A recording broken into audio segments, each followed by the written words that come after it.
Aduh, jam 1 ada rapat divisi. Jam 2 rapat Sri Kandi. Mana ada jadwal vaksin anak lagi. Gimana ya?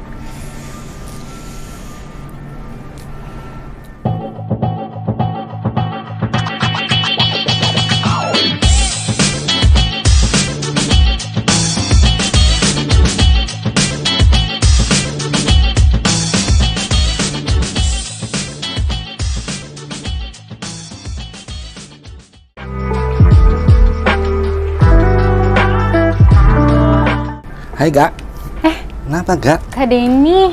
Oh, lagi pusing nih Kak Denny. Kenapa? Ini ngatur jadwal. Susah banget kayaknya nih. Emang lagi padat, Iya. jadwalnya beneran gitu. Iya nih Kak Denny. Itu gimana kamu mensiasatinya gitu loh? Iya, makanya saya juga bingung nih gimana. Semuanya penting. Iya, penting semua. Nah, aku tuh punya tips and trick, tapi sedikit sharing aja nih ya buat Kak Ika atau untuk yang lainnya ya. Apa ini namanya skill times management. Itu emang skill si times management ini emang harus dimiliki oleh semua orang ya. Baik dalam apa misalkan anak kuliah atau pekerja dalam kantoran ataupun mau sebagai pebisnis yang untuk yang membuka usaha itu perlu banget untuk memiliki times management seperti itu. Soalnya bukan apa-apa, Gak. Mungkin kondisi yang Iga sekarang dirasakan mungkin suatu saat itu kalau secara terus-menerus akan menyebabkan burnout. Apa itu burnout ya?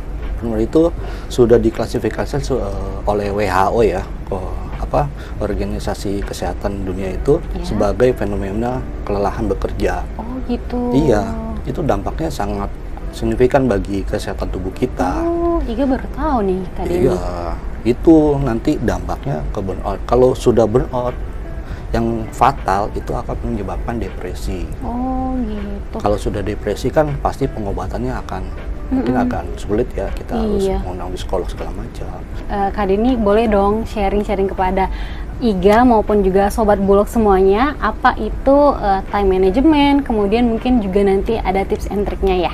Oke. Oke, Kak Denny, di era sekarang kita emang udah sering sekali ya mendengar istilah time management. Tapi untuk pengertiannya sendiri nih Kak Denny, kira-kira apa sih pengertian dari time management itu? Kemudian tujuan dari time management itu sendiri apa sih Kak? Sebenarnya time management itu suatu skill ya untuk seseorang itu mencegah terjadi burnout. Itu juga bisa sebagai kita memiliki kemampuan untuk mengolah waktu. Karena waktu itu kan terbatas, Gak. Waktu itu kan berjalan ya 1 kali 24 jam, tapi kegiatan kita sehari-hari itu kan pasti banyak. Kalau saya pernah membaca buku ya kan, Jeff Bezos itu melakukan trik dalam setiap kali dia meeting dengan kliennya seperti itu. Yang pertama itu mungkin to pizza. Apa itu to pizza?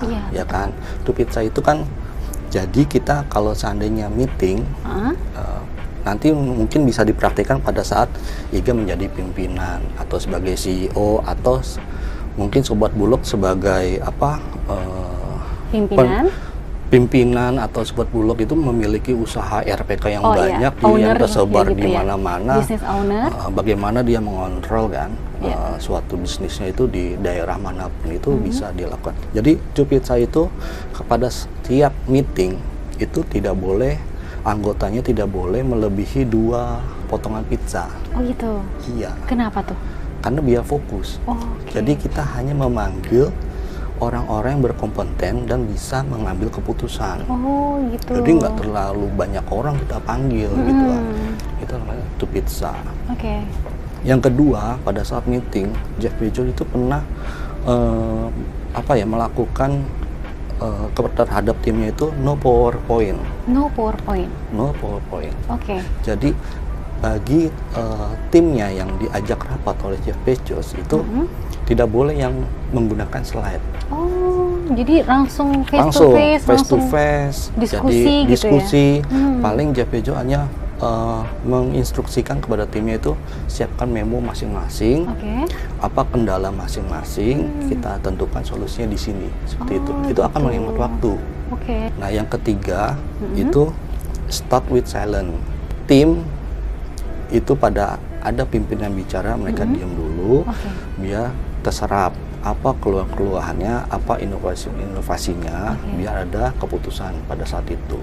Begitupun dengan jika ada usulan dari tim, si pimpinan ini mungkin akan diam dulu mendengarkan apa keluhan di bawah, itu mungkin akan efektif seperti itu. Oke, Kak Denny, kalau untuk tujuannya sendiri mungkin bisa Kak Denny jelasin untuk Sobat Bulog yang mungkin sekarang lagi meniti karir ataupun juga sedang memimpin suatu bisnis kecilnya, atau juga Sobat RPK atau sobat-sobat yang lainnya. Oke, jadi tujuan times management itu sendiri sebenarnya awalnya efektif, ya kan, yang berperan sebagai sebuah kompas.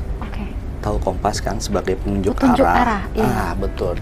Jadi kompas itu untuk menunjukkan hal apa yang memerlukan konsentrasi dan waktu. Seperti Iga tadi, misalkan dalam satu hari itu kan, satu hari itu kan banyak meeting tuh. Ya, times management itulah untuk menunjukkan mana yang prioritas, mana itu tujuannya, supaya apa kita bisa mengatur waktu sedemikian padatnya, tetapi hasil yang dicapai itu tercapai. Itu critical goals. Jadi kan apa yang harus dicapai nih supaya kita lulus dalam 4 tahun itu.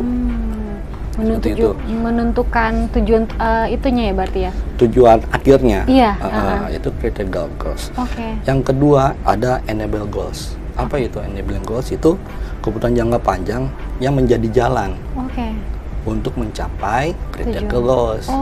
Jadi sebagai seorang mahasiswa misalkan untuk mencapai kelulusan dalam waktu studi 4 tahun, apa yang harus dicapai selama 4 tahun itu? Misal dalam satu semester dia harus mencapai IPK misalkan 3,5 biar lulusnya tepat waktu, tidak ada pelajaran yang mengulang.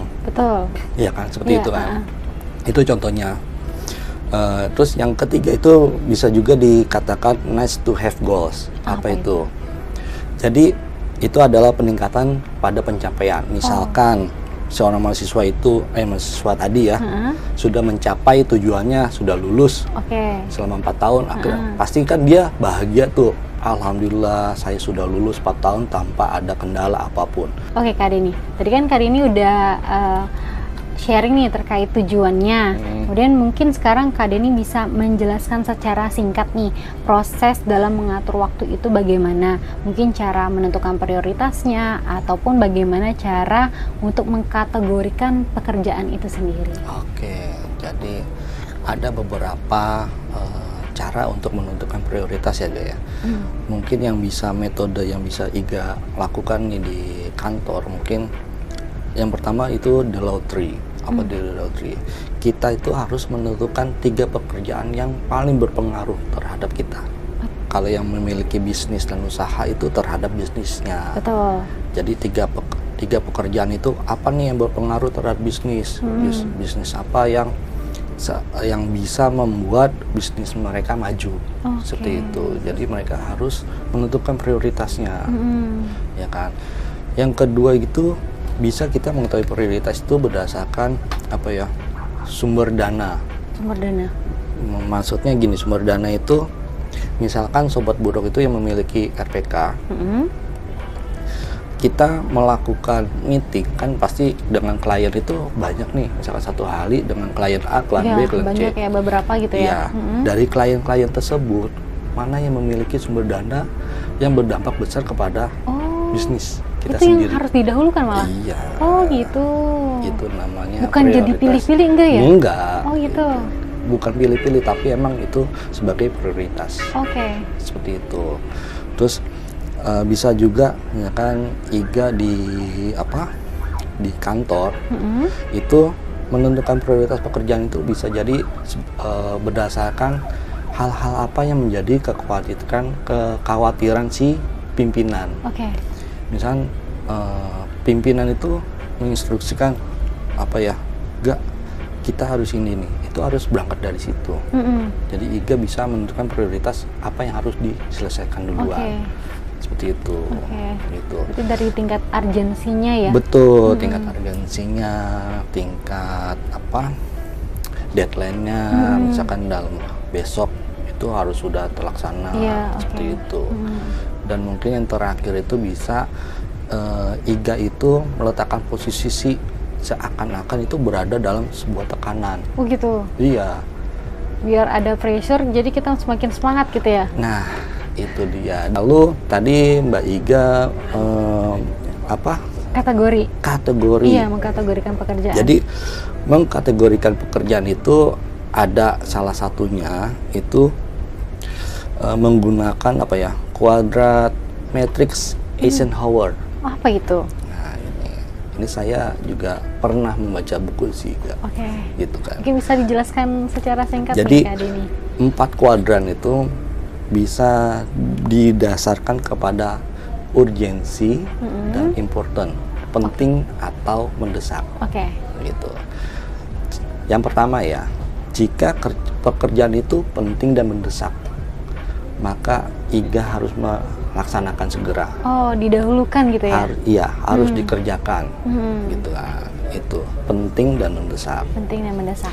Yang kedua itu ada pekerjaan penting tapi tidak mendesak.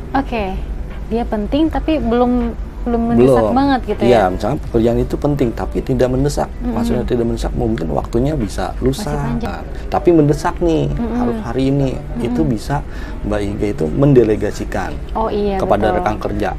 Minta tolong dong, wakilin aku dulu atau seperti apa. Itu bisa mendelegasikan seperti itu. Nanti laporannya kan Iga langsung lihat apa hasil meetingnya hari ini, gitu, seperti itu. Dan yang terakhir itu ada pekerjaan tidak penting dan tidak mendesak. Jadi gimana? Nggak usah dikerjain atau gimana? Betul, nggak usah dikerjain. Oh gitu. Jadi itu namanya harus dieliminasi. Oh, eliminasi.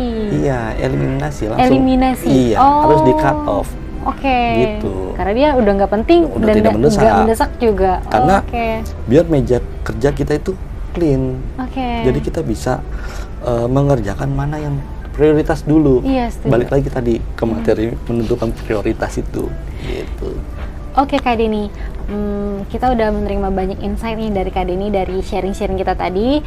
Pertanyaan terakhir nih Kak Denny, kira-kira apa nih pesan-pesan untuk Sobat Bulog dalam penerapan time management yang bisa diimplementasikan dalam penerapan pengolahan usaha bisnis dari Sobat Bulog? Sebelum menjalankan usaha, pasti mereka punya mimpi dong. Iya, betul. Aku ingin punya usaha 10 atau 11 cabang dalam waktu 2 tahun, 3 tahun itu. Dari mimpi itu kan menimbulkan keinginan yang kuat. Itu yang harus kita punya, gitu kan. Yang kedua, pada saat sudah punya keinginan, maka kita harus tegas. Kita harus memiliki disiplin. Kalau tidak disiplin ya gimana ya? Ya anggapannya kalau Iga tidak disiplin dalam bekerja, terlambat datang kantor, pulang seenaknya, apa dampaknya? Kacau gitu ya? Kacau. Seperti itu. Makanya kita harus memiliki sikap disiplin. Itu hal-hal yang harus dimiliki ya. Semua individu lah, kalau menurut saya semua individu pasti akan berguna ilmu time management ini. Gitu.